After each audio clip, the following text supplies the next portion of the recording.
Folks, Black Star Network is here. Hold no punches. I'm real revolutionary right now. Support this man, Black Media. He makes sure that our stories are told. Thank you for being the voice of Black America, Roland. Stay black. I love y'all. All momentum we have now, we have to keep this going. The video looks phenomenal. See, this difference between Black Star Network and Black-owned media and something like CNN. You can't be Black-owned media and be scared. It's time to be smart. Bring your eyeballs home. You dig?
Hey, folks, today is Wednesday, March 20th, 2024. Coming up on Roland Martin Unfiltered, streaming live on the Black Star Network. Oh, Elon Musk continues to lie about DEI and this whole notion that we're going to have folks just dying because of unqualified pilots and doctors. Michael Harriot with The Root breaks it all down as only he could. He'll join us on the show. Also, a report from the Democracy and Power Innovation Fund says millions of black and brown voters are missing or incorrectly listed in U.S. voter databases. We'll discuss that as well. Plus, another black female DA is being targeted, this time in Alameda County, California.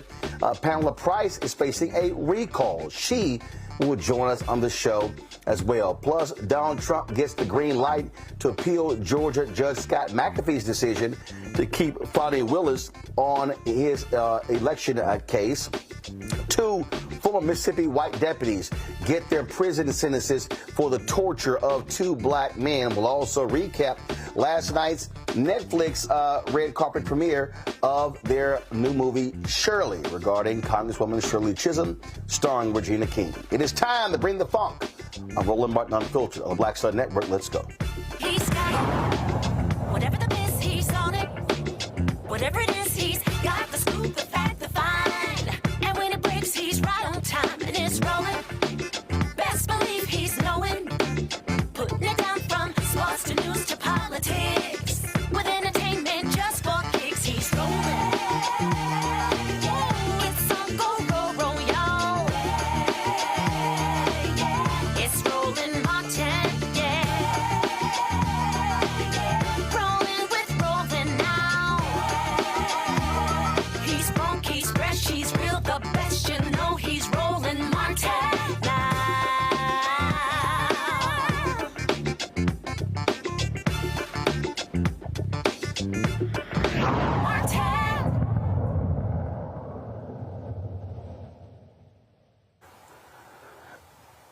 So I always get a kick out of these white folks who love to lie about DEI, affirmative action, diversity, because their standard protocol is to say that, oh, standards are being lowered if we allow these people in. Well, one of the folks who continues to suggest those things is Elon Musk. Of course, he owns Tesla, SpaceX, and a whole bunch of stuff. Richest person in the world, but frankly, an absolute idiot when it comes to these issues. And so he repeated this nonsense in a conversation that he had with Don Lemon. And so I hate to even play this sheer stupidity, but go right ahead.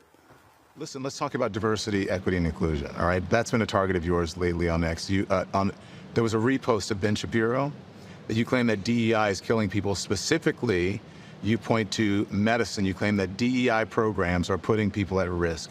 Do you really believe this to be true? And what evidence do you have to support it? What I was referring to there was that if we lower the standards for doctors, so that they, if the test for a doctor is lowered, then the probability of them making a mistake and killing someone is obviously going to be higher. Wait, say that again. I'm not sure I understand what you said. I want to make sure I understand what you're saying. Yes, if the standards for passing medical exams and becoming a doctor, or especially something like a surgeon, if the standards are lowered, then the probability that the surgeon will make a mistake is higher. They're making mistakes in their exam. They may make mistakes with people, and that may result in people dying. What evidence do you have, though, that they're lowering the standards? There's no evidence of that. I believe there is. There's no evidence of that, Elon. What is the evidence? I believe they have literally lowered the standards at Duke University, and that is what the article was referring to. There's no evidence. Saying they have not lowered the standards? There's no evidence about lowering standards, and I think that there is. I believe that is a false statement you're making. Okay, well, we'll figure it out. Yeah. I think the interesting thing is, when this is posted on the X platform, there will be a whole bunch of things that rebut what you said and what I said, right. And so people can then make their own decision based on the replies and the rebuttals and the community notes. I think that's fair, but I do think that on this particular topic, I do think that you and Ben Shapiro are reaching in about this, because there was what Ben posted said that he gave instances of people who were deliberately harming people. Nowhere in the thread does Ben suggest at all, I should say, that anyone is being killed as a result of DEI? That's purely speculative. Purely speculative.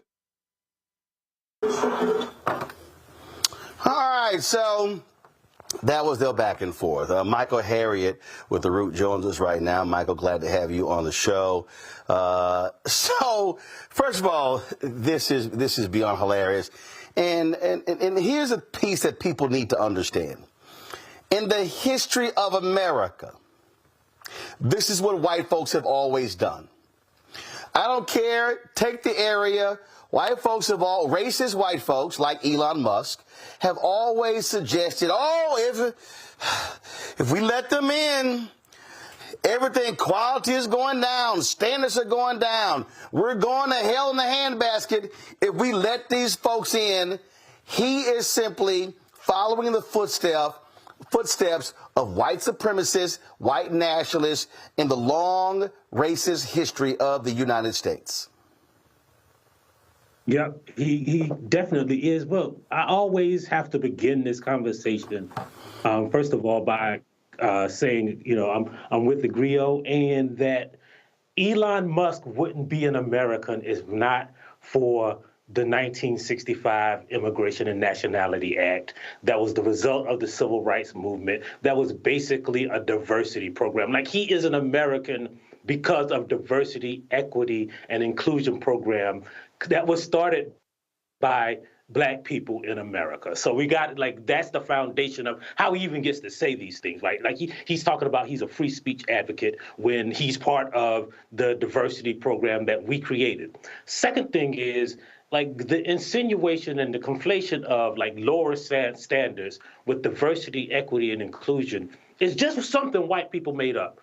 None of those programs lower standards to get Black people included or to get more Black people in leadership. None of them do. It's literally illegal for us, a college or a job or a company to do that. They don't lower standards. He's making it up. The whole thing is premised on a lie. And the thing is that they believe it just because they say it and because they heard it from other white people.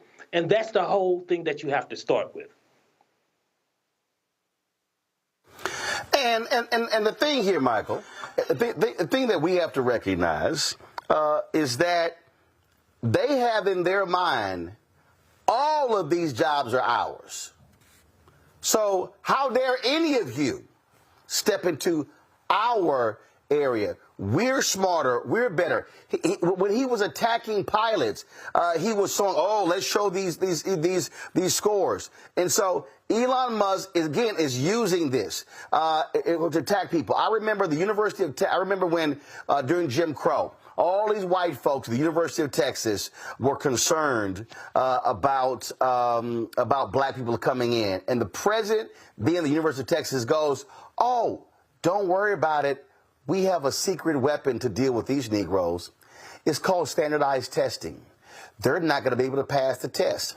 In your Twitter thread, you broke down how, first year, yep, in terms of how Black and minority students operate. I think it was at Duke in their medical school. But then you show, after that first year, they were kicking ass and taking names. That's the stuff they never want to talk about. Right, because first of all, everyone at every college, every scholar knows that standardized tests don't predict anything. All the colleges know it. And so when these colleges who are using data to say, hey, we might as well get rid of this standardized testing and use another metric to determine who we admit into our school, white people, because of the racism that has been embedded in their history and in their culture, they think that you are lowering standards by getting rid of something that doesn't measure anything anyway. But because they have historically performed well on a test that was, if you look at the history of the SAT, it was created to exclude non-white people. Because white people perform better on it, they think that their high test scores is indicative of their merit, of the fact that they belong there. It's proof that they are smarter than all of the other people who have been traditionally excluded. So that's what they start with. And then when they see you getting rid of those tests, when they see more black students coming in, because what schools are doing is using other metrics that are not culturally biased, as they know that the SAT is, as they know that most standardized tests are, they feel like something is being taken from them, because when it really comes down to it, if you measure how smart someone is objectively, they don't have that advantage, right? They don't have the advantage of a system and a test and a whole education complex that was built to promote them. And when they see those things being dismantled because they are inaccurate, not just to get black people in, because ain't no school, no traditionally white education system in America or institution in America has just graciously decided that we want more black people. It don't happen, right? They're using metrics to get more students,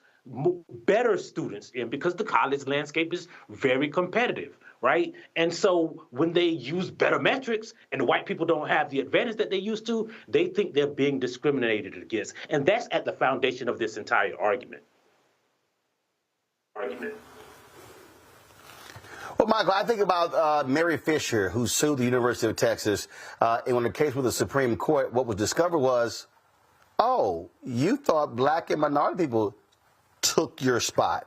No, it was white students who had lower scores, but they were much broader students. It was white folks, and that's the whole deal. And with the Elon Musk of the world, and I laid this out in my book, White Fear, How the Browning of America is Making White Folks Lose Their Minds. This is all a part of this white fear. It's the attacks on CRT, DEI, affirmative action. They're going after every program. Because here's what I say. White folks are scared. Racist white folks like this are scared to death to compete. And people need to understand, this ain't a conservative thing. It's some white liberals who think the exact same way. They are afraid to death that their kids are not going to have the same white advantages that they had. And they now say, damn, we got to compete against these black folks and Latinos and Asians and Native Americans. They didn't have to compete that same way before when it came to fellow white folks. And what's interesting about what they believe and what you just said, right, just as that case is the University of Texas, right, is that when you go to these colleges, right, and you look at the collection of students who didn't make the standards to get in, it's mostly white kids. Remember a couple of years ago when those researchers did that study on who got into Harvard and Yale and Ivy League colleges, and they found out that most of the people who got in through a legal loophole was the white people. Diversity admissions, children of donors, children of people who work at the universities. Those were the white kids who got in. And if you removed affirmative action, what would happen is those white kids still wouldn't get in. But if you remove legacy admissions, if you remove the children of donors from those loopholes, more black kids would get in. And in a sense, right, those black kids who are at those institutions are upholding the tradition and the reputation of those institutions for those mediocre white kids who get in through those legacy admissions and all those legacy donor loopholes that the black kids don't have access to.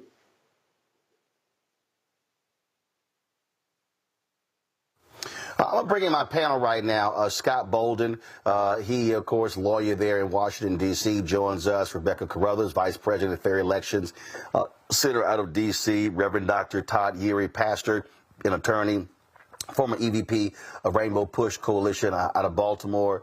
You know what, the thing here, Rebecca, and if you got a question for Michael, go ahead. The thing here is we know exactly what Elon Musk is doing, and he's using his ownership of the platform to drive this. That's why he's brought these white trolls back, these white racists back a lot, and then under the guise of get free speech. But all of this is by design by people like Elon Musk, because what they want to do, I guess they think that's going to lead to a bunch of Clarence Thomases. You know, remember, he was just so, oh my God, they're not accepting of me. And so he's despised affirmative action since. Whereas it's black folks like me, like, y'all can go to hell. Y'all can try to question us all you want to, but we know we belong in every damn room we're supposed to be in. Well, here's the thing. Elon Musk is operating the way I would expect a South African who financially benefited from racist apartheid to act. He is not a creator. He is a taker. He purchases companies after the creation has occurred, but he hasn't shown that he has specific individual thought where he's able to create and become a billionaire. Instead, he's able to purchase and then further increase his wealth. So my question to you, Michael, is, I'm thinking about what even happened in Alabama today, and I'm thinking about Birmingham Mayor Woodfin, who's saying, hey, if the Alabama legislature decides that they want to attack DEI in the state of Alabama, he's going to call for many of the five-star recruits and other top recruits to boycott Alabama sports. What do you think it'll take for these racist-led legislatures to understand that DEI is not going to go anywhere, even if they try to legislate it out of the state? Well, so I actually talked to Woodfin about this. I interviewed him and wrote about it about a week ago. And one of the things, first of all, again, just like Elon, these anti-DEI legislators aren't smart. They just have authority and power because they're white in a state that they have, taken control of the political system. But one of the things that they don't realize, like, that law technically outlaws the NCAA, which requires a diversity part of every single individual football and athletic program, right? And when white folks realize, and we know they believe in DEI Saturdays. Michael, we know they believe in DEI on Saturday afternoon. and what someone should do, right, is take the playbook that these anti-abortion activists should do and sue one of these schools who has the NCAA football team on the basis of it's against the Alabama law now, so y'all got to shut down the football team, right? Like, get an injunction against the football team, and that will either make them rescind the law or do without their favorite Saturday pastime. You know which one white folks are going to choose in Birmingham. And Woodfin makes a great point that he had to raise money. He started this initiative, right, called the Promise Initiative, right, that literally gives every child in Birmingham, a 95% black city, a opportunity to get their education paid for. Everyone who graduates in the city and goes to a 4-year or 2-year institution, right? He had to raise that money for himself. And then he sits back and watches the University of Alabama and Auburn, which is my alma mater, parachute in to recruit kids to go to these schools. Like, literally land helicopters on the football field and say, will you come to our school and we'll give you this money? But they won't help any of those other kids. And now they are ignoring this new DEI law on the grounds that we want to stay out of politics. And that's the advantage that whiteness gives them. Scott. I don't know why we even listen to white people talk about DEI and racism, because they are the least qualified to define it. Think about it. One, so whenever they talk about it, they talk about it with ignorance and with white privilege. So Elon Musk racism is even worse than what you all have discussed. Think about it, that in their mind, the only way black people could get into law school and medical school is for it to have a lower standard, right? And the history of affirmative action has never dictated that lesser qualified people of color be admitted or be given jobs. It had never been that. It's to cure past races and discrimination and prejudice against those who were qualified but denied, right? So now they have bastardized the whole piece rooted in ignorance and white privilege. What does their white privilege tell them? No, these spots that they did not earn, that they think they're entitled to, are now, from a fairness standpoint, being taken up by black and brown people who are qualified. But the only way they can justify it in their minds because of their white privilege is to say we're underqualified or that the standards were lower. Usually there's a range of scores and a range of numbers that give you a grade. So the idea that if you got a lower grade, if this top was 1,000 and you got 950 or even 750, that somehow you're going to make a mistake operating on somebody or you're going to make a mistake flying a plane, it's just completely nonsensical. But this is the rhetoric, right? Because we know that the browning of America, as Roland often says, they have scared the hell out of them, and they've got to do something to try to equalize it in their minds, because in 40 or 50 years, whatever that year is, in 2043, they're going to run out of arguments because it's going to be a country of color. So is there a question in there? Yeah, it's a question. Anybody disagree with anything I just pontificated on? Well, the deal, you say what? First of all, you say, why do we listen to them? And here's the reality, Michael. They hold power. And so what they're doing is they hold the power. You look at the lawsuits being filed. You obviously look at the Supreme Court Affirmative Action decision. You look at the lawsuits against the Fearless Fund. They're going to target everybody in corporate America, all of these programs. And so the programs that have been created, that have created some opportunity, and let's be clear, it's not like it's been just a plethora, creating some opportunity, they are going to go after every single one of these programs, and folk had better understand what's going on. And we're now going to actually see if our so-called allies in corporate America have the intestinal fortitude, Michael, to actually stand up and fight them.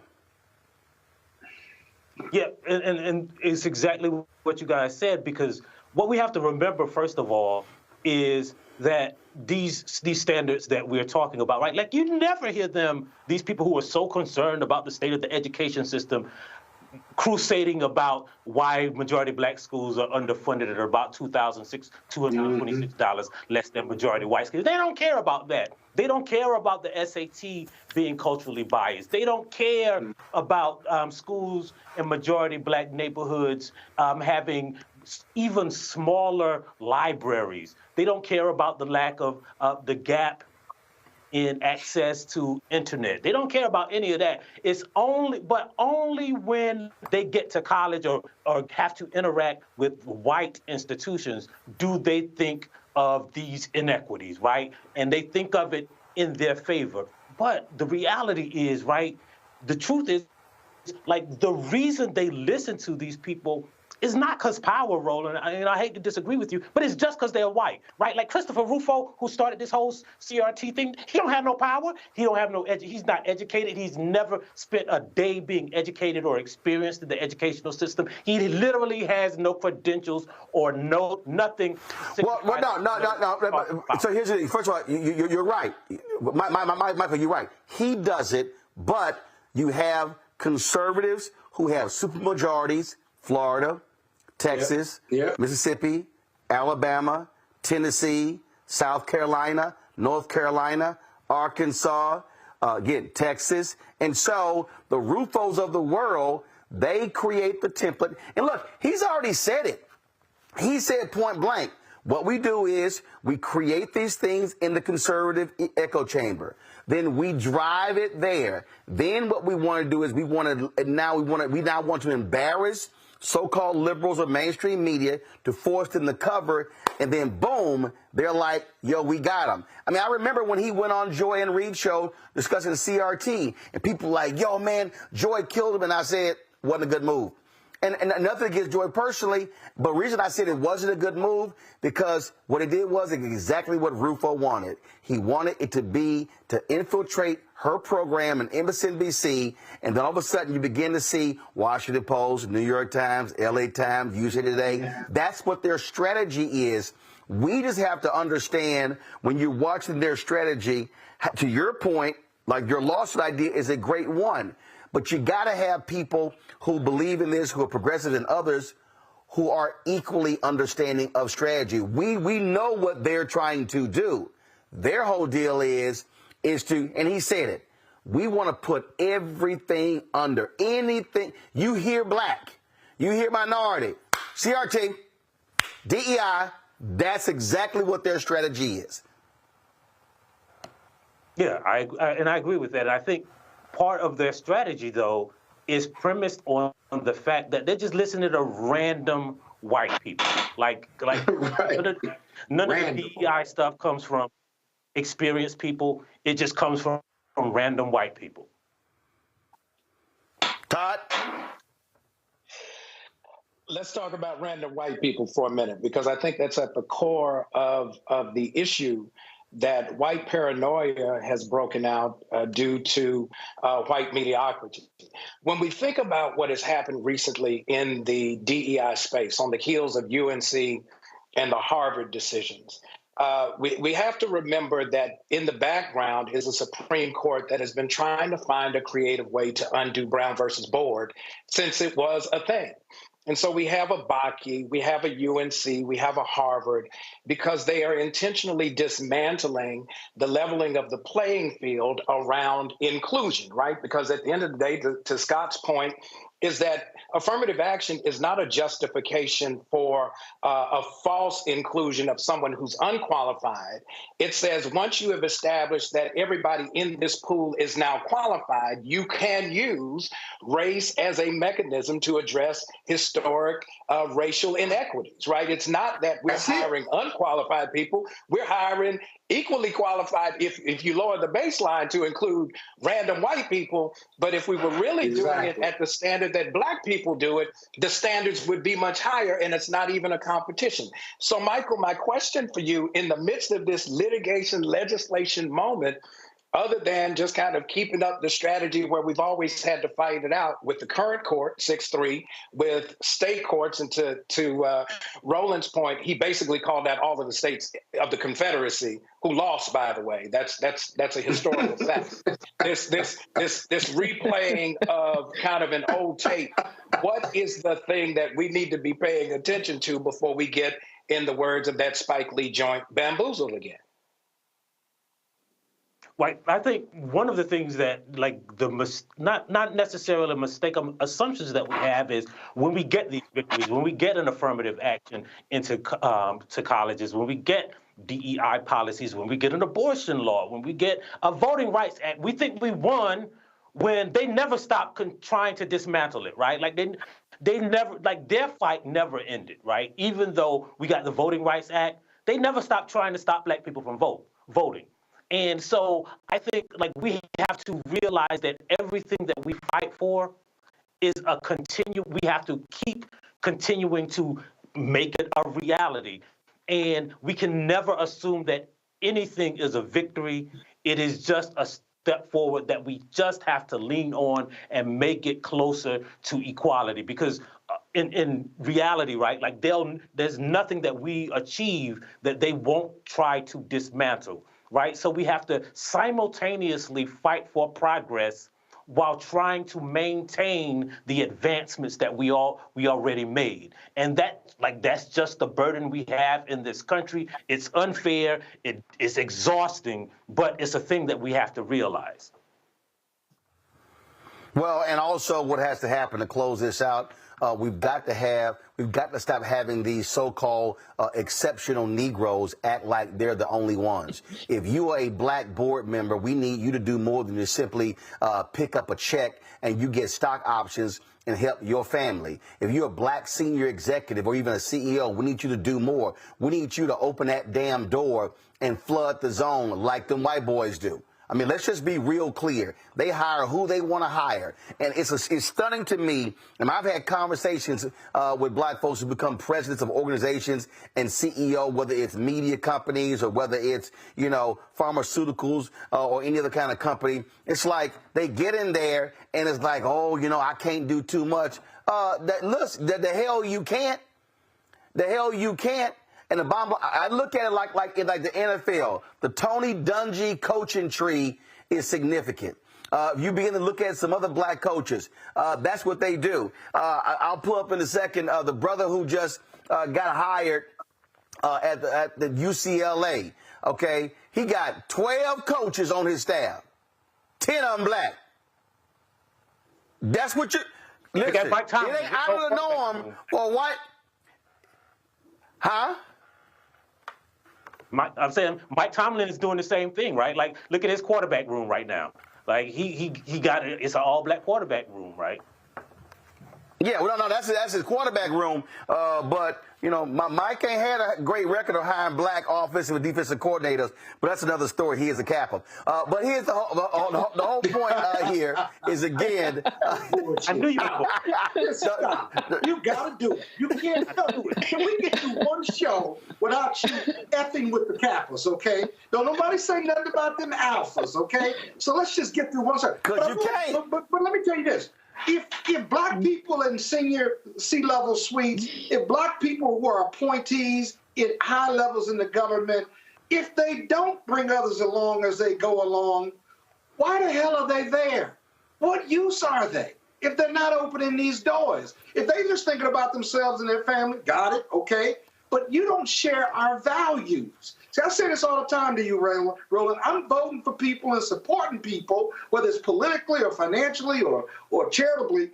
I support people who share our values, because black people ain't always supportive of our values as black people. And those are the ones that are self-serving. I want somebody in those positions who are going to bring others along as they go along, open those doors, and be fearless when they are the only ones in that room, either making the decision or advocating or persuading people that don't look like them that this is the right thing to do. If they don't have that skill set, they shouldn't be in that position, period, full stop. And Roland, Robert is right here, because here's the bottom line. Rebecca, go ahead.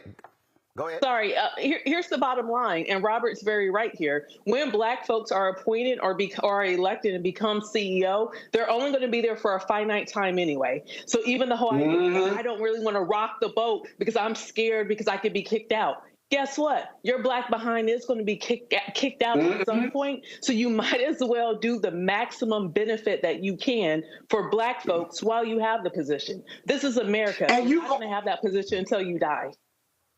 And you're going to get kicked out quicker than your white counterparts. So you better get to getting while you're there. That's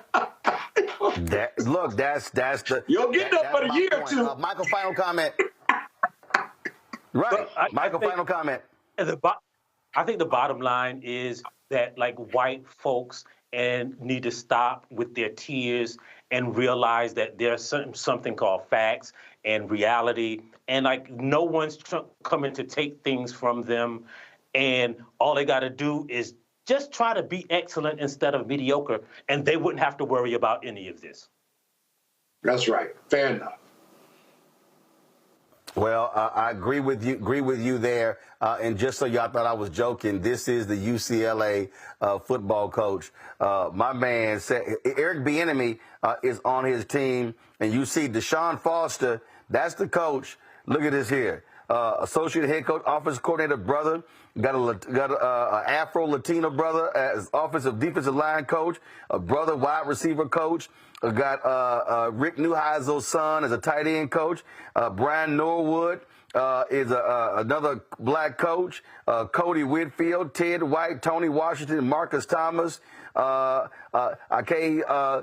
my man got, I mean, he look, he went out and said, hey, this is how we gonna do it. I said too, he got one white coach on his staff. And let me be real clear. If this was any other team, guess what? And they had one black coach, would nobody be saying nothing, because they used to that. They used to that. That's how you do it. All right. Michael Harriot, I appreciate it, my brother. Thanks so much. Look at this. See, Scott, I told you. You know, when you got Omegas with some sense, I bring them on like Michael. I bring them on. Really? So, really? Look, there are exceptions to Omegas and Kappas. All right, we got to go. Let's go to a break. We'll be right back. Rolling my Unfiltered on the Black Star Network. You know how we do it. This is an Alpha Show.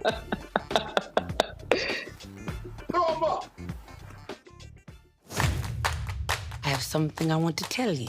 I am running for president. Of the United States? Holy.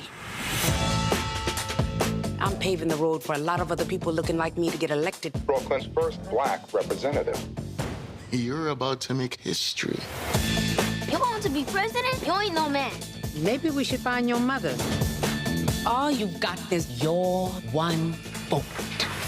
You sound just like every other politician. Do I look like every other politician? Truly, you can't win. And why can't I win? I have an opportunity to make a difference. This isn't a campaign. It's a joke. The only thing anybody's going to remember is that there were a bunch of black folks who made fools of themselves. See too much suffering. And I don't know how to not try. We're living it proud. I don't think I'm special. I just want to remind people what's possible. We need something that's going to make some noise. The Black Panthers and Shirley Chisholm. It's like thunder and lightning. I'm going to force all the politicians to be held accountable. You're gonna do all that. School teacher from Brooklyn. Harriet was just a slave. Rosa was just a domestic. What is it you do for a living again?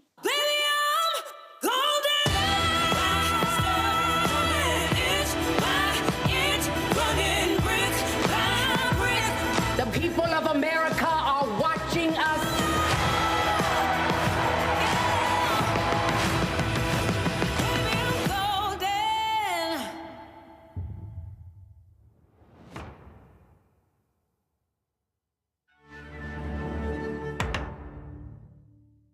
Farquhar, executive producer of Proud Family. You're watching Roland Martin Unfiltered.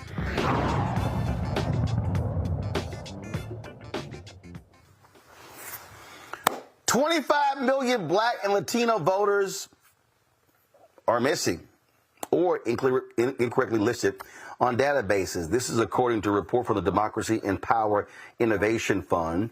Databases are sold by folks in politics and used by campaigns to conduct voter outreach. Joining us right now is Miriam McKinney-Gray, the founder and CEO of McKinney-Gray Analytics. She analyzed the data based on U.S. Census records, joins us from Elk Ridge, Maryland. Glad to have you, Miriam. So, of the 25 million, where are they located? Are they dispersed evenly across the country, or are they in a lot of southern states? Hi, thank you for having me. I want to say that first of all. This is across the United States generally. So this number is based on Stanford research that was published a couple of years ago that talks about the issue of voter file missingness. They use survey data, they go and they talk to people in their homes, and then they compile the results of being able to match two voter files. So in the end, what they found was that Black and brown people were missing or mislisted at a much higher rate than white counterparts, and this is across the country. So what I did was I really took the census citizen voting age population data and did a broad estimate of how many people are missing across the United States. And look, that's a big number. And look, that's margins of victory. Again, Sherry Beasley lost Chief Justice of the Supreme Court of North Carolina by 401 votes. You look at Biden-Harris winning Georgia, winning Arizona, winning Nevada. And so this matters. And what we see is these Republicans in a lot of these places, removing folks from the voting rolls. The Supreme Court allowed that to happen. It was a white man in Ohio who actually sued. The Supreme Court said, yeah, y'all can go ahead and remove him. And just because he hadn't voted in several different elections, and they are using these methods to purposely trim folks off because that can make the difference between winning and losing. Absolutely. And one question that I've often fielded after publishing research on this topic is, why are folks missing? What are the reasons why, approximately 25 million, and this is likely on the lower end of the estimate, if you take into account the fact that the census routinely undercounts Black and brown communities, so the number is likely higher. I field the question, why are folks missing? And one of the number one reasons is voter file purges. So, after a certain amount of time, if you haven't voted or say you've moved or whatever reason, whatever the reason may be, you could be purged, from your state's voter file. And this could be erroneous. And this is largely one of the reasons why folks are missing. Also, moving from location to location frequently. So we see that renters are often missing or mislisted at a much higher rate than homeowners. And it definitely correlates to socioeconomic status. Additionally, we see things like incorrect voter file models that are sold by commercial data vendors. They can incorrectly predict whether or not you're a Black person, whether or not you're white. And these types of models are something that I talk about in my research as well. They are really a newer sort of concept. I don't think that the greater public really knows too much about them. I recently learned about them, only about 10 years ago when I was in graduate school. So these algorithms that are based on voter files actually can be really inaccurate, especially if you're Black. And then that then plays into the voter file missingness. So it's very much a cycle. And it's all related in that way. Questions for the panel. Rebecca, you first. Thanks so much for being on here tonight.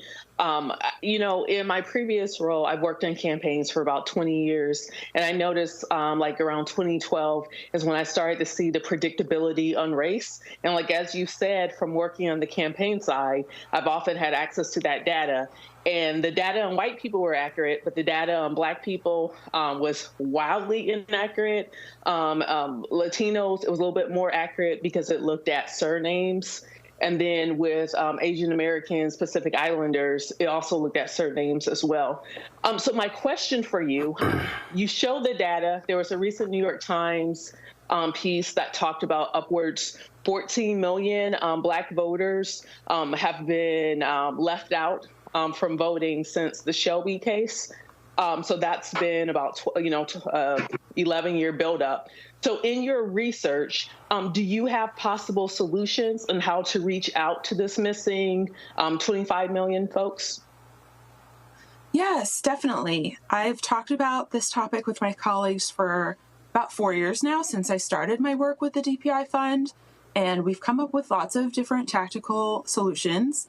One of them is that folks that we work with, so local and national power building organizations that focus mainly on contacting Black and Brown communities and empowering them, that these organizations should curate their own voter files. So whether that be purchasing a commercial data file from a vendor and then adding to it, or changing things, making sure that things are correct.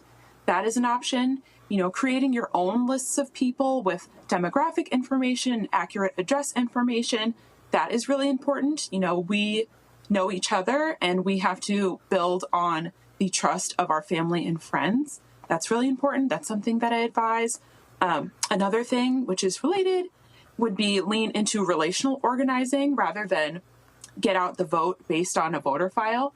So again, family and friends, making sure that you are creating text campaigns at your organization so that folks can make sure that they are reaching out to 10, 20 folks within their own communities and then getting information from them. And then a third solution would be leaning into same-day voter registration. So many U.S. states have this ability. I think it depends on the type of election in some states, but the ability to register to vote on the same day of an election is important. And if you can get out that knowledge and information to the people in your membership bases, that can be really pivotal and important. Todd? I'm interested in the disaggregation of some of the numbers. The Electoral College elects the president, so it's not a popular vote. And when we look at where these purges are taking place, has there been any look back on the outcomes of elections to see what these purges have actually turned into in terms of real-time election results that could have swung the other way had the purging not taken place? Definitely. So 2 of my colleagues at the DPI Fund, one, her name is Liz McKenna. She's now at the Harvard Kennedy School. And another, my colleague Tianyi Hu, is does data analysis alongside myself. They put together a report.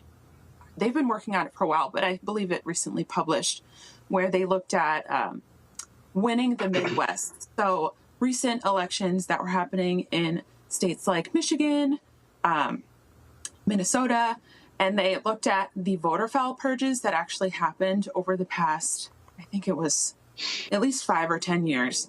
And they compared the margins of victory in those years.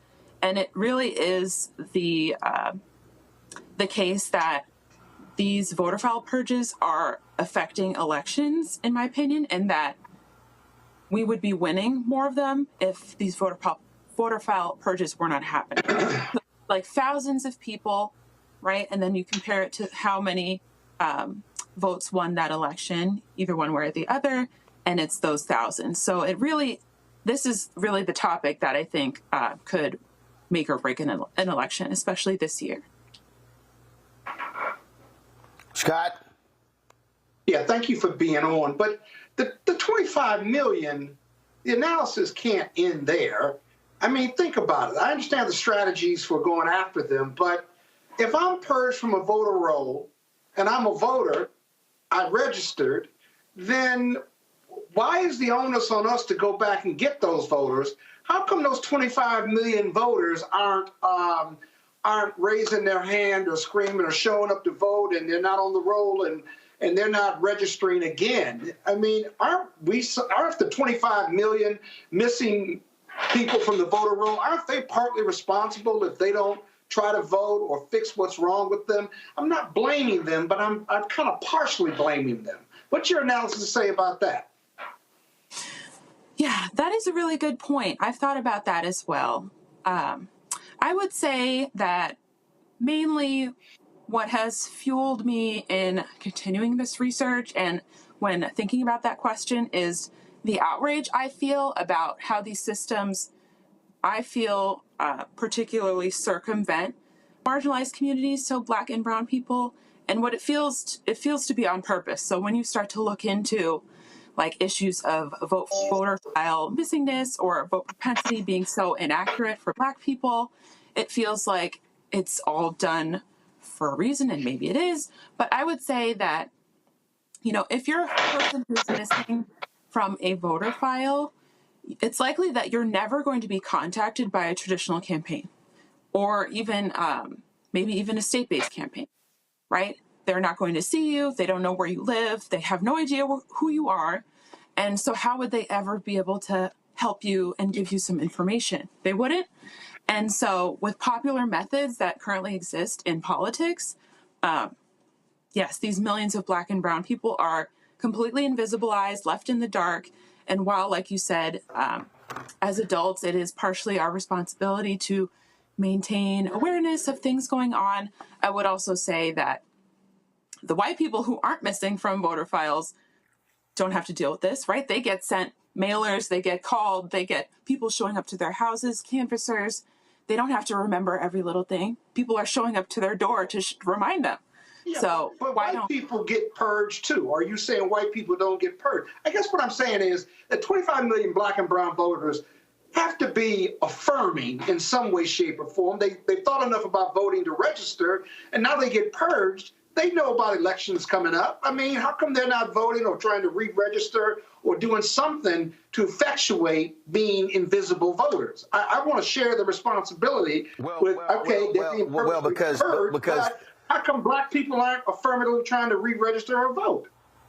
Well, Scott, because first of all, no, because Scott, let's be real clear. Hold on one second. I'm going to Rebecca. Let's be real clear. First, a lot of people don't necessarily know the elections are coming up. I mean, I'm telling you right now, as somebody who has been on the road, not everyone knows. Let's also talk about elections. When we talk about elections in this country, obviously the presidential election gets all of the attention. But you got any number of elections, state, county, school district, bond initiatives or whatever. The problem still is that when you have these Republicans who are trying to use every maneuver to shave folks off. To me, if somebody hasn't voted in 2 years and they still living at the address, I don't understand what the problem is. But you have folks who are by design trying to pick people off. Look, the study was done in Georgia.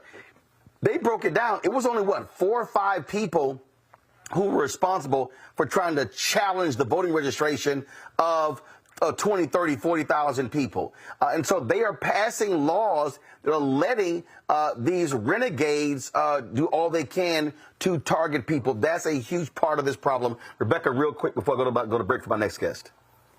Yeah, so Miriam, my organization actually filed multiple lawsuits, including several lawsuits in Wisconsin over voter purge. And Scott, what happens is voters are contacted 2 ways. Either if they're a local elections clerk, where they're getting information, hey, there's a vote coming up, here's your registration, check your registration, or parties are reaching out to them because they're utilizing a voter file. What happens when these people don't show up accurately in the voter file, we also see when you have voter purges that are nefarious that are going on, not the list maintenance that the law allows. These people aren't being told that they're being purged from the list. Instead, they will show up, they will try to vote, and they're told, oh, well, you can't vote today, or we'll give you a provisional ballot. That's not the same as letting them know, hey, you were kicked off, you actually need to go, and you need to fix this defect. So the issue is a lot of people who were registered to vote, wanted to stay registered to vote, aren't being told that they're being kicked off of rolls, or if they get kicked off or they have issues on the day of voting, they're not always being told why. And unfortunately, this disproportionately impacts Black voters and then voters with Latino-sounding surnames and Asian-sounding surnames. This is a reality in a lot of states in our country. Got it. And then it's compounded not only by that, it's compounded by the moving of voting locations, shutting polling locations down. I mean, it's a whole voter suppression is an entire industry. Miriam, I appreciate you joining us. Thank you so very much. Folks, got to go to a break. We come back. We're going to be chatting with another Black female district attorney, a progressive, being targeted. A recall effort, this time in California. You're watching Roland Martin Unfiltered on the Black Star Network. Support us in what we do. Join our Bring the Funk fan club. Send your check and money order. P.O. Box 57196, Washington, D.C. 20037-0196. Cash App, $RM Unfiltered. PayPal, Martin Unfiltered. Venmo's RM Unfiltered. Zelle, Roland at RolandSMartin.com. Roland at RolandMartinUnfiltered.com. YouTube, folks, y'all watching. Hit the like button, y'all. We should easily be over 1,000 likes by now. Also, download the Black Star Network app, Apple phone, Android phone, Apple TV, Android TV, Roku, Amazon Fire TV, Xbox One, Samsung Smart TV. Back in a moment.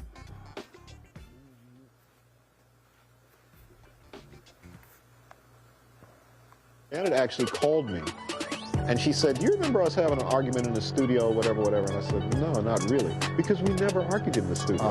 And she said, "Well, there's this piece we found, and can you come over and watch it with me?" And I said, "Sure." And I went over and watched it, and I loved it. I just started laughing. I said, "This is great. This is great, Janet." And she said, "Okay, so you're okay with this?" I said, "Yeah, I'm fine with it." Because literally, we worked together for, I don't know how many days we've been in the studio together. And literally, we had maybe one argument like that. Right. And it was captured. But of course, that's the thing that, absolutely, people want to see. But yeah, that kind of thing happens. Some days that's with, your voice isn't good today. Let's just go see a movie, or let's go just chill. Or, some days it's tough love. Like, you got to do that again.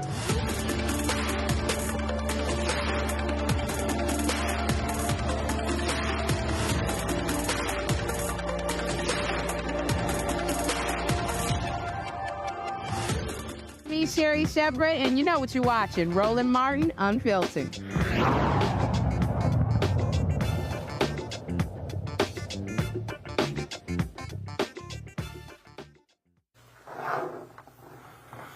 Well, folks, it has been common to see black female district attorneys being targeted and attacked. We've seen it all around the country. Now it's happening in Alameda County, California, where Pamela Price is facing a recall. Look, she was recently elected to the job. Now folks are suggesting that her criminal justice reform efforts are causing significant problems with crime in the area. Opponents have been actively gathering petition signatures to force a recall election. Since July, they've raised $212,000 from donors, including prominent tech executives, retirees, and former prosecutors. Pamela Price joins us now from Oakland, California. Pamela, here's what's so crazy. You were barely in office, and they were blaming you for crime, and it was like, I wasn't here. We saw what happened in San Francisco, recall there of the DA there. You have all these people going, oh, my God, crime is out of control, but how can you blame a person who wasn't even here when these things were happening? And do you believe that that they're simply blowing this out of proportion and they don't want to own up to the conditions that have been created by many of these tech companies in Oakland and San Francisco as contributed to the problems there?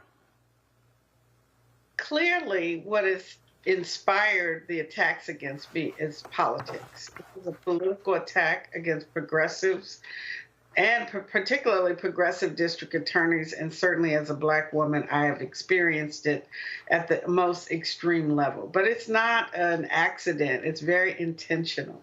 And so it's very unfortunate that my community has been targeted as well. On that particular point, so you were elected DA when? I was elected in November of 2022, and we took office in January of 2023, and you're right. While I was still unpacking boxes, assessing where we were going to land in the office, they started a recall. Okay, so you've been in office now 15 months? And they were citing, oh, these reforms she's instituted aren't working. You hadn't even instituted them yet. No, I had not. The first petition to start the recall started in February. And then the first rally of last year. I took office in January. In February, they started a petition to recall me. And then in April, they had their first rally with signs and banners, very well financed. There they are, signs, banners, financed, well financed already before we had done anything. So it's not about my policies. This is about politics and moving the country to the right, particularly in the realm of criminal justice reform. So how do you respond to your critics? I mean, what are you saying to them as they try to say, oh, it's her policies, it's all her? And who's standing with you? We say often, every lie has an expiration date. And so what we are telling is the truth, which is that I am protecting public safety. I am working for and about victims, having been a victim myself. In many ways, I'm a survivor of sexual assault, of sexual harassment, of police misconduct, as well as the foster care and the juvenile justice system. So I bring all of that lens of experience, lived experience, to this position. And I understand how victims are treated by the system and what they go through and what they need. And so what I say to them is we are working on improving the services that we provide to victims, despite the allegations that we don't care about victims, that I am in charge of an office that has 400 plus employees and 10 locations. And we are doing an excellent job of rebuilding this office because what we found was that it lacked systems of management, accountability, and communication. And we've taken that task on, and my team has done an outstanding job over the last year. And we are prosecuting people every day in Alameda County. So our strategy is to tell the truth. Questions from my panel. Todd, you're first. I was interested in looking at the video that was playing as you were talking about the situation there in Alameda County, about where they found some of the folks to hold the sign. Some of it just seems to be a little bit incredible for me. Who is actually behind this move to push for this recall? Usually there's a money interest and an identity, either individually or by an organization. Who is actually behind it, and what are we doing to actually discredit the source of the effort to discredit you? We have identified those millionaires who have funded this recall. In particular, one person, Andrew Dreyfus, has spent more than $500,000 on it. These are real estate developers. As people may know, Alameda is under the stress of gentrification, particularly my beloved Oakland. And so there are real estate developers that don't want to see a progressive prosecutor who will try to fix our problems without over criminalizing and locking people up. So we've identified the millionaires. They've spent $3 million to get signatures for this recall. And if it were not for that $3 million, we would not be having a conversation. What's the value of the land that they're trying to take control over? I'm sorry. Oh, we have Alameda County is a beautiful area. Oakland is perfectly situated. We are at the crossroads of the East Bay. It's a fabulous area. We have on the south, we have the Silicon Valley. On the north, we have the Napa Valley. So we are perfectly situated for people to want to come in and move folks out and take over this property. It is a land grab for sure. Yeah, but Scott Golden here. But Pamela, having represented female district attorneys as a criminal defense lawyer, I agree, you all are all under attack. But what makes your piece unique is that the recall started 30 days roughly after you were duly elected. Your discretion is key to your position. And others that don't look like you all around this country have been free to exercise discretion because the people, the voters, have said they trust your discretion. Here, it started almost immediately.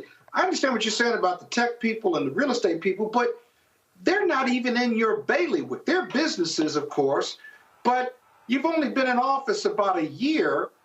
We know that police reform and prosecutorial reform and not prosecuting low-level crimes works. There's empirical data from like Johns Hopkins to say that it works and it frees resources. And you look at bad cases from 20 years ago and you take another look at them. That all works and makes the system better. I know you're saying that. But there's got to be something else at work here, because I'm a former prosecutor. I've been in criminal defense for 30-plus years. You just got in. There's got to be something else. I mean, maybe they don't like your hairdo, but that's no reason to recall you. My goodness. Well, I like your hair, by the way. I'm using a silly example. I'm using a silly example as to why someone would get recalled within a year, within months of being elected by the people.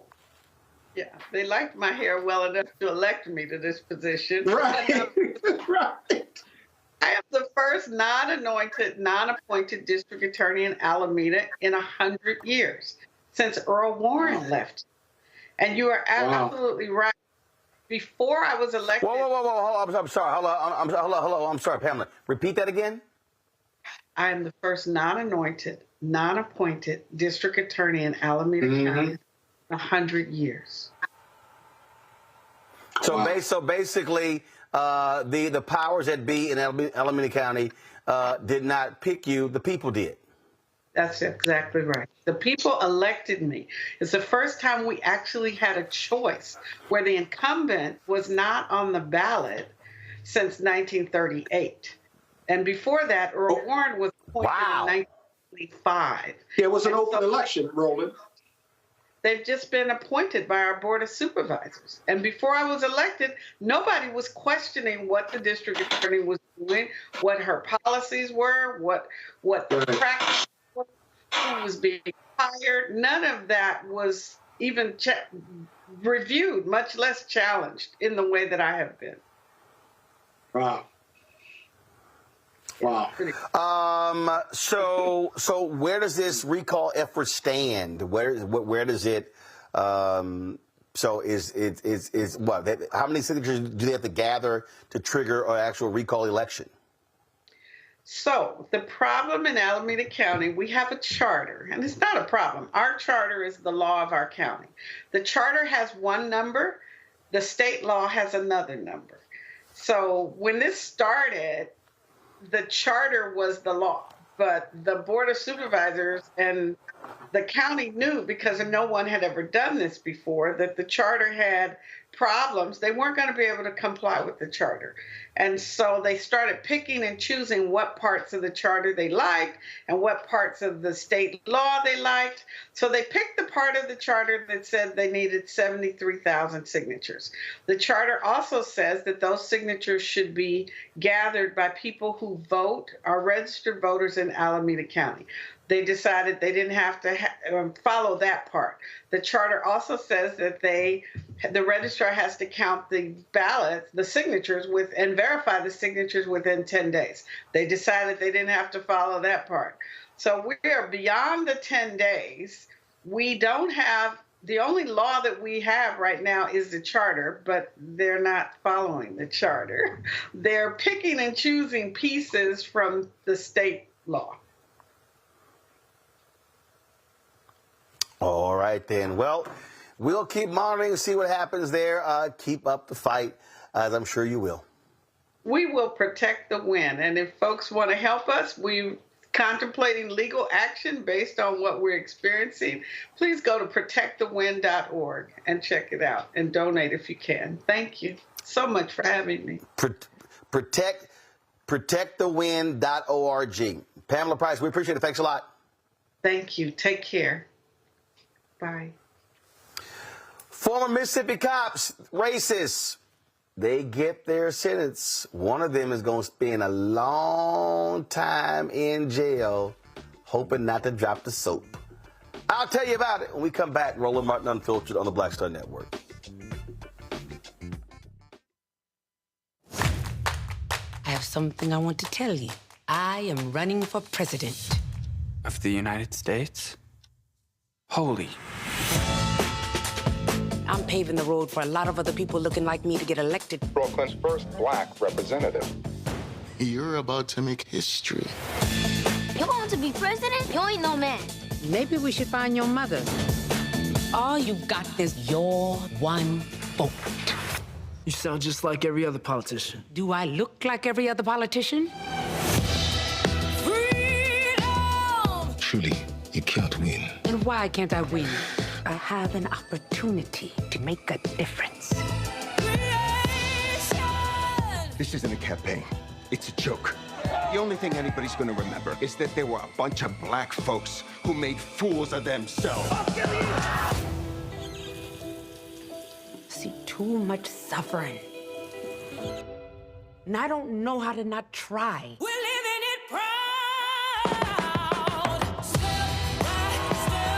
I don't think I'm special. I just want to remind people what's possible.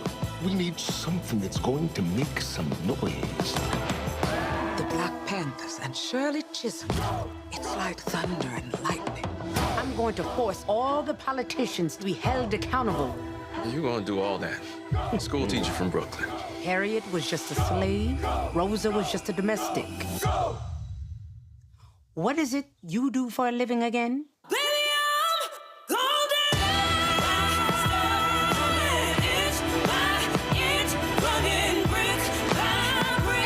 The people of America are watching us.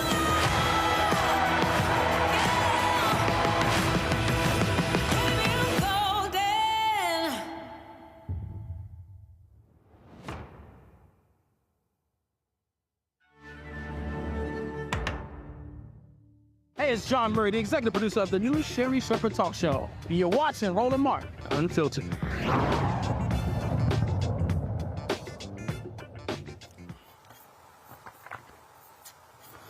So, folks, remember we told you about those white cops in Mississippi, now former cops?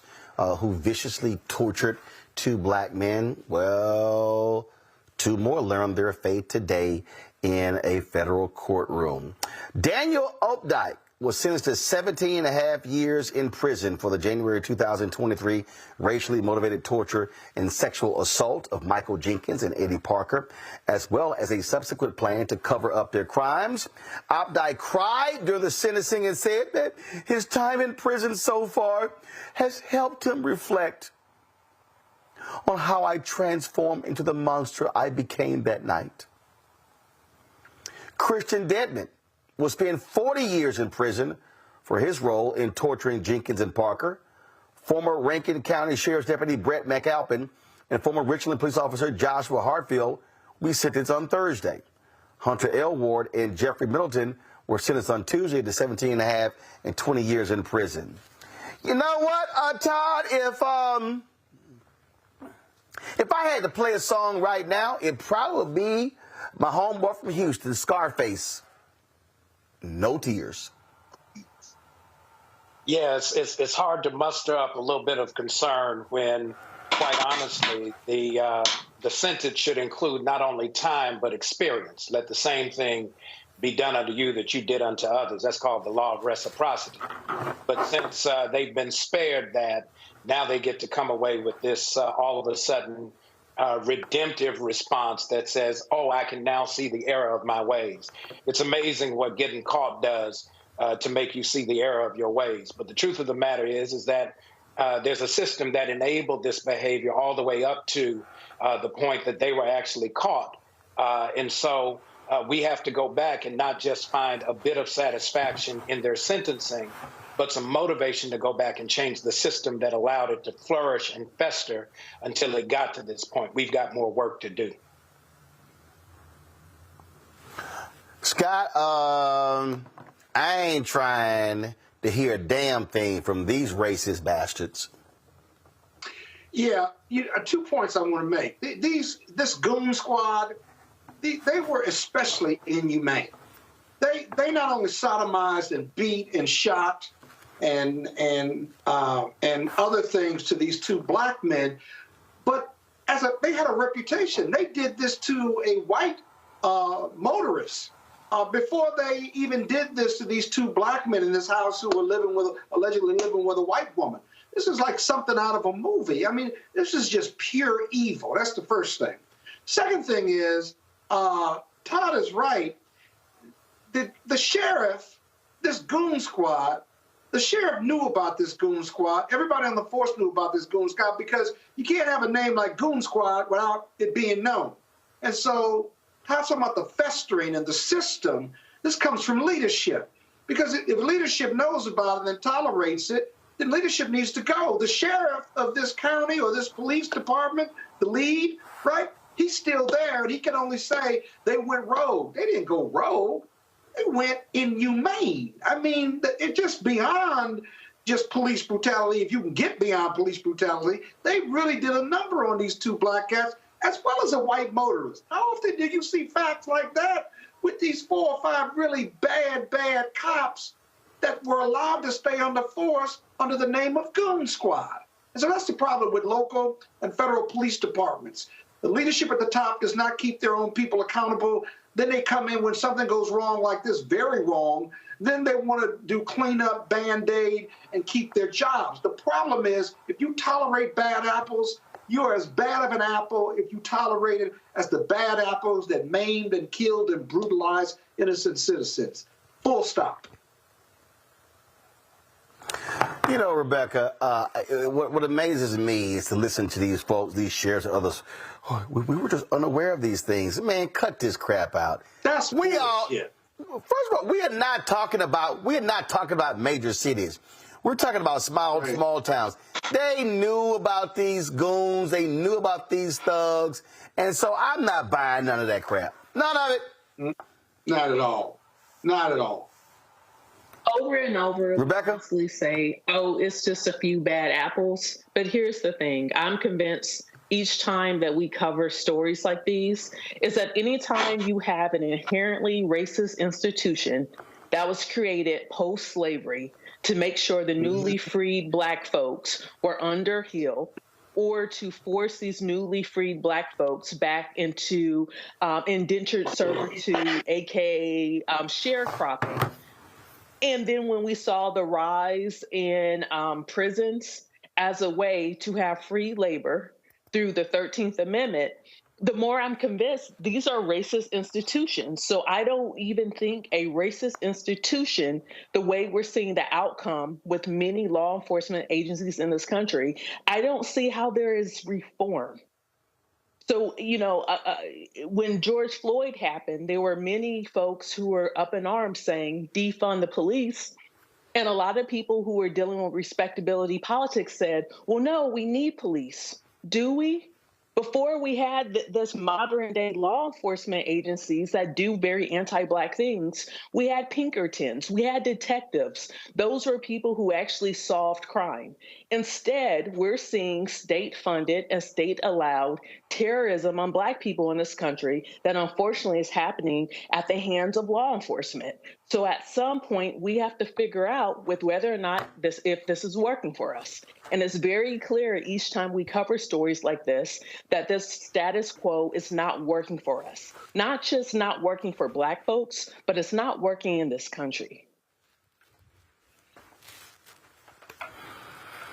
No, it's not. But look, I appreciate again an aggressive Biden-Harris Department of Justice Civil Rights Division that did their part here and got these guilty pleas. And so again, I hope these thugs stay in jail for a long time and say hello to all the brothers y'all might encounter while you are there. All right, control room, do y'all have the Jasmine Crockett video?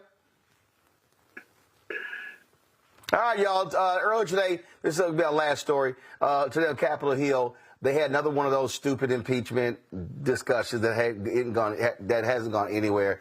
Democrats are roasting these fools. Woo, but that was nobody roasted them like Texas Congresswoman Jasmine Crockett. I just had to play this here, and I can't wait to get the panel's reaction to this. Roll it!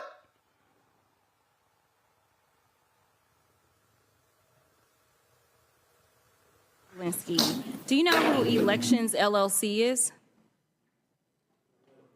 Yeah. Back. Well, it's not a who. Okay, well, do you know what it is? Yes, it's a LLC. Okay, and is it the LLC that your attorney works for? I believe so, yes. You believe so, okay. So at this point in time, I'd ask unanimous consent to enter into the record a document indicating that the law firm representing Tony Bobulinski was paid $10,000 as recently as January of this year by the Save America PAC, which you may recognize as Donald Trump's PAC. Without objection. Thank you. Now, so far in this hearing, it has felt like the worst episode of The Apprentice. I'm sure you're familiar with that show. It seems like my colleagues and maybe you and some others are trying to become the next vice president of the United States of America. You're auditioning or something like that because, Mr. Bobulinski, I know that you take exception to the fact that your credibility has been called into question over and over.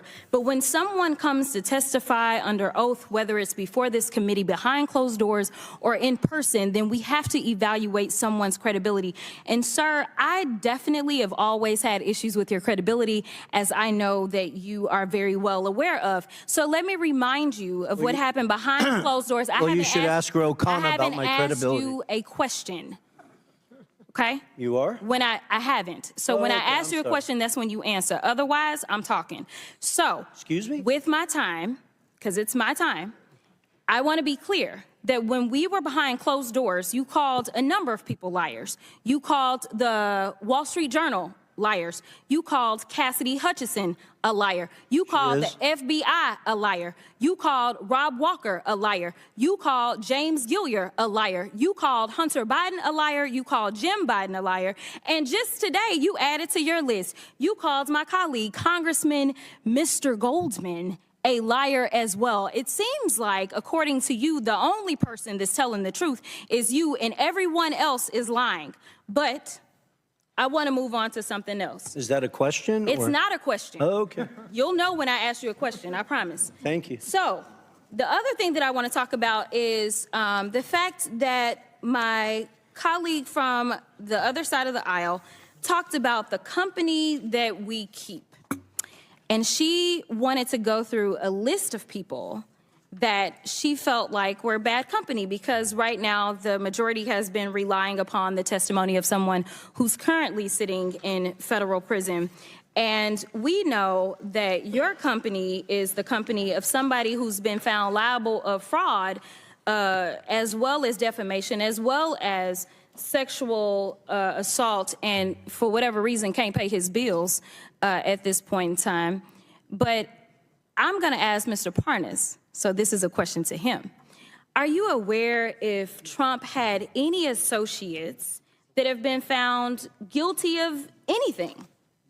Yes, lots of them. Lots of them. Me included. You included. Okay, so when you were called here to testify, you weren't called here to testify for any other reason than to tell the truth. Is that correct? Yes, Congresswoman. Now, we started this whole sham off because of the 1023, and that was debunked by you, was it not?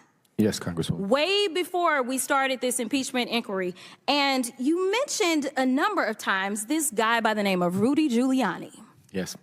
Now, you know, everybody is so stressed about the fact that Hunter ain't here today. But, you know, Hunter came and testified behind closed doors for over 6 hours. And every single one of them, they weren't limited to 5 minutes. They could ask whatever they wanted to. And there's a full transcript of his testimony. So I don't know what else they wanted to do besides the fact that they wanted to put on a show. But let me tell you something. This whole thing is based upon something that Giuliani came up with. Yes. And we tried to subpoena him that's what I remember. If anybody else remember, we asked, we said, hey, we should subpoena Giuliani.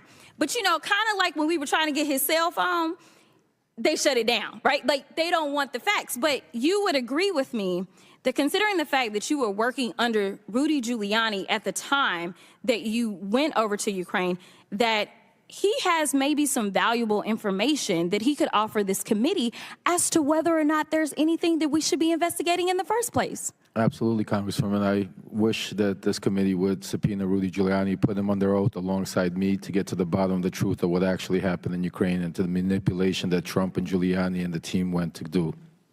I agree with you, but somehow it doesn't look like we're going to get there, and I thank you for your time. Oh, another BS hearing, Scott. And she was just like on his ass. Like, is that a question? Yo, you know when I ask your ass a question. She's a sharp legislator, sharp lawyer, I think, who just happens to be a black woman. And I say it like that because I don't like undermining her excellence by saying she's a strong black woman. No, she's a strong, bright, capable legislator who happens to be black. That's my new thing. And I'll be honest with you, I've seen her in action a few times on the Hill at these hearings, and she's young, you know, and she's fearless, and she's a lion or a lioness, and I got to tell you, she's going to be a weapon. And she my congresswoman in the future. Is she really? She's your congresswoman too? I thought you lived in Virginia. Yes. No. Hold up. No. Not to. Let me explain something to you. No. Let me explain. See again, though. See you Kappas.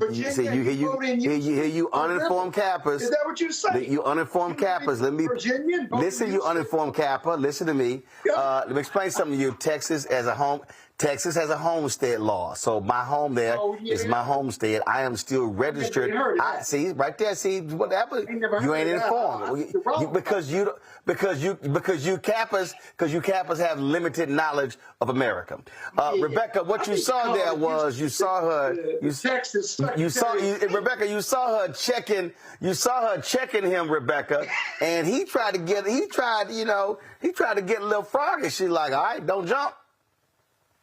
You know, I would say her being a strong black woman, her being a black woman is a golden crown. So I'll always leave that she is a black woman who is an excellent legislator on your behalf and other Texans in the Dallas area. All right, fair enough. I think it's fantastic.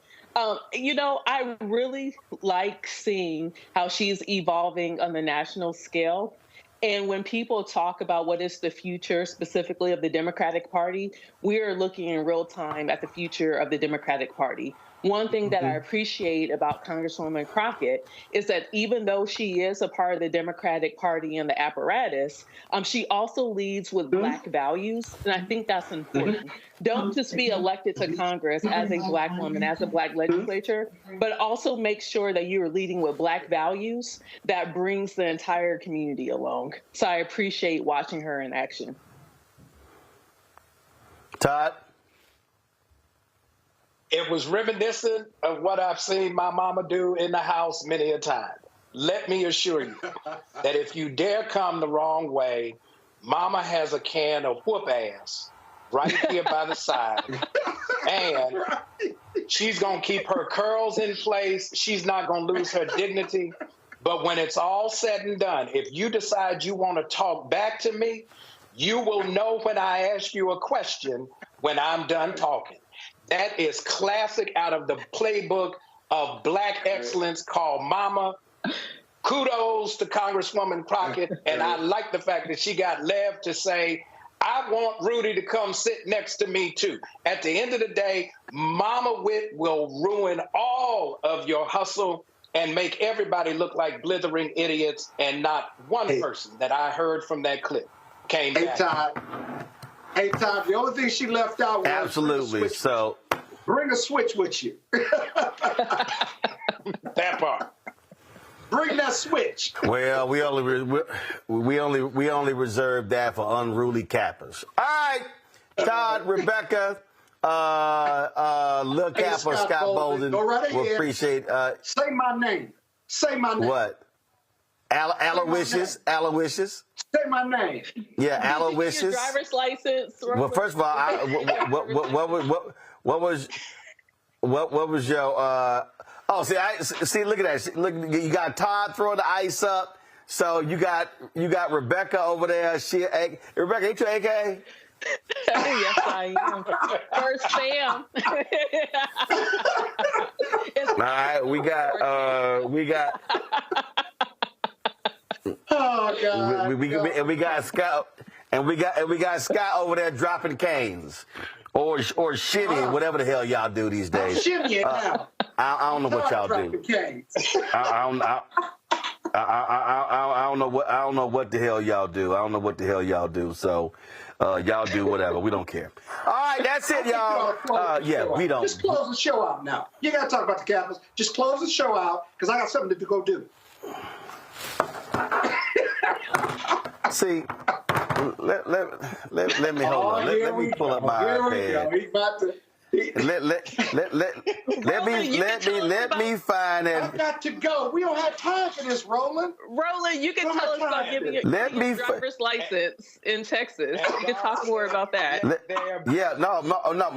My driver's license is a Texas driver's license. Matter of fact, I'm gonna find a video on my iPad of the Kappas dropping them canes at Clark Atlanta homecoming, and so we're gonna keep that on a forever loop for Scott. That's a rerun. No. We got to count. Actually, no. You got to count with me. You have to count the number of times the cane was dropped. I think we got to at least 6 or 7 times before it was over. Scott, y'all always drop it. Scott, y'all always dropping canes, so hell, that ain't nothing new. Hey, man, I got to go, though. It's like Groundhog Day. Pressing conference. I got to do a conference call, man. I'll look at the cane dropping later. Yeah. I'm out. Hey, Todd, great talking to you. Yeah, all right, Kappa. Great seeing you, man. Holla. All right, folks, that's it for us. I appreciate it. Folks, we're gonna be restreaming our red carpet from the Shirley red carpet last night. The movie on Congresswoman Shirley Chisholm airs on Netflix. It drops March 22nd. So y'all check it out. We got some great interviews. Go to our YouTube channel, go to Black Star Network app. You can see that. We're also setting up some additional interviews you're going to be able to see as well. So we're definitely supportive of that. Congresswoman Shirley Chisholm, the first black woman elected to Congress, 1968. And so you don't want to miss. Regina King did an absolutely amazing job, directed by John Ridley. So It was fantastic. So y'all be sure to check it out. So, and again, we want to thank Netflix for partnering with us. See, let me tell y'all what happened. All these other people, you know, Stars, HBO, Showtime, Prime Video, Hulu, Peacock, HBO Max, all these people, they always want their talent to come do our show. So they value our audience by wanting to send their talent to do the show. They never want to bring advertising dollars. And I'm like, no, y'all can't come on. Straight up, y'all can't come on. And so we appreciate that Netflix respects our audience enough to say, hey, we have content, we also have advertising dollars. And so we appreciate that. Folks, that's it for us. Be sure to support. First of all, I'm rocking, drop the lower third. Y'all see I'm rocking St. Augustine's University. They have some difficult issues, lost their accreditation. We're going to be talking about that as well. But I just want to go ahead and, you know, rock their hoodie today. Thanks for watching, folks. Be sure to support our Bring the Funk fan club. You can join. The goal is to get 20,000 of our fans contributing on average $50 each. That's $4.19 a month, 13 cents a day. You can send your check and money order to P.O. Box 57196, Washington, D.C. 20037-0196. Cash App, $RM Unfiltered. PayPal, R Martin Unfiltered. Venmo is RM Unfiltered. Zelle, Roland at RolandSMartin.com. Roland at RolandMartinUnfiltered.com. Be sure to download the Black Star Network app. Apple phone, Android phone, Apple TV, Android TV, Roku, Amazon Fire TV, Xbox One, Samsung Smart TV. You can also watch our 24-hour, 7-day-a-week channel right here on Amazon News by going to Amazon Fire. You can tell Alexa to play news from the Black Star Network. You can also check us out on Amazon Freevee. First of all, Plex TV. Go to Plex TV, Amazon Freevee, and Amazon Prime Video. Also, y'all, be sure to get my book, White Fear, How the Browning of America is Making White Folks Lose Their Minds, available. Bookstores nationwide. Download the audio version on Audible. And we're going to play in a second, so Control Room, get this ready. Y'all, my one-on-one interview with one of the greatest musicians, producers in history, Jimmy Jam. It is live. We're going to be restreaming that. You know, we streamed it early. I think we're streaming it after the show as well. Right, Keenan? And so here is the promo for my interview with Jimmy Jam. Terry and I, we couldn't play in the white clubs in Minnesota. It felt like such a, strength through adversity type moment that I think black people just have to go through. You know, we have to figure it out. You know, right. we make lemons out of lemonade. But there's a reason we rented a ballroom, did our own show, promoted it, got like 1,500 people to come out. Clubs were sitting empty. They were like, "Where's everybody at?" And they said, "They're down watching the band you wouldn't hire."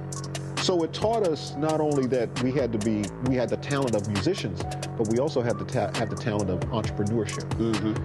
It wasn't like a seat at the table. It's like, no, let's build the table. That's right. We got to build the table. And, that's right. And that was the thing. And of course, after that, we got all kinds of offers. Of course. Right, to come play in the clubs. But we didn't do it. We said, "No, we're good. No, we're good. We're good." And that's what put us on a path of national. And of course, when Prince made it, then it was like, okay, we see it can be done.